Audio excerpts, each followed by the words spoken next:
കൂടുതൽ അതിപ്പം പോലീസിന്റെ ഭാഗത്തു നിന്നുള്ള നടപടി മാത്രമല്ലേ ഉണ്ടായിട്ടുള്ളൂ. അപ്പം നിയമപരമായിട്ടുള്ളൊരു ശിക്ഷ തന്നെ കിട്ടണം എന്നുള്ള രീതിയിലേക്ക് പോകാനാണ് താല്പര്യപ്പെടുന്നത്. അതിനെക്കുറിച്ച് തീരുമാനിച്ചിട്ടില്ല. എന്തായാലും നിയമപരമായിട്ടുള്ള നടപടി, അതായത് ശിക്ഷാവിധികൾ കിട്ടണം എന്നുള്ളതാണ്. ഞാൻ ഇന്നലെ പറഞ്ഞതുപോലെ നമ്മൾ അട്രോസിറ്റി ആക്ട് അനുസരിച്ചിട്ടുള്ള ഒരു പരാതി എടുക്കണം തന്നെയുള്ളതാണ് ഞങ്ങൾക്ക് പറയാനുള്ളത്. കാരണം അതിക്രമം തന്നെയാണ് ഉണ്ടായിട്ടുള്ളത്. ഇതിനെ വളരെ നിസ്സാരവൽക്കരിക്കാൻ എല്ലാ ഡിപ്പാർട്ട്മെന്റിൽ നിന്നും ശ്രമം ഉള്ളതായിട്ട് ഞങ്ങൾക്ക് ഇപ്പം മനസ്സിലാകുന്നുണ്ട്. നമുക്ക് ഈ ഹോസ്പിറ്റലിൽ തന്നെ അഡ്മിറ്റായി ട്രീറ്റ്മെന്റ് എടുക്കുന്നതിൽ നിന്നും അത് മനസ്സിലാകുന്നുണ്ട്. അപ്പോൾ അതായത് ഇവിടുന്ന് ഇവർക്കും ഒരു പ്രഷർ ഉള്ളതായിട്ട് നമുക്ക് ഫീൽ ചെയ്യുന്നു ട്രീറ്റ്മെന്റ് എടുക്കുന്ന രീതിയിൽ.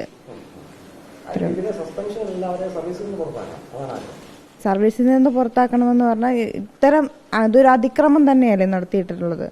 അപ്പം ഞങ്ങൾക്കത് വ്യക്തിപരമായിട്ട് ഒരുപാട് ബുദ്ധിമുട്ടുകൾ ഉണ്ടാക്കിയിട്ടുണ്ട്. അപ്പോൾ അവർക്കും അതിൻ്റെ ഒരു ബുദ്ധിമുട്ട് മനസ്സിലാവണം എന്നുള്ളതേ ഉള്ളൂ.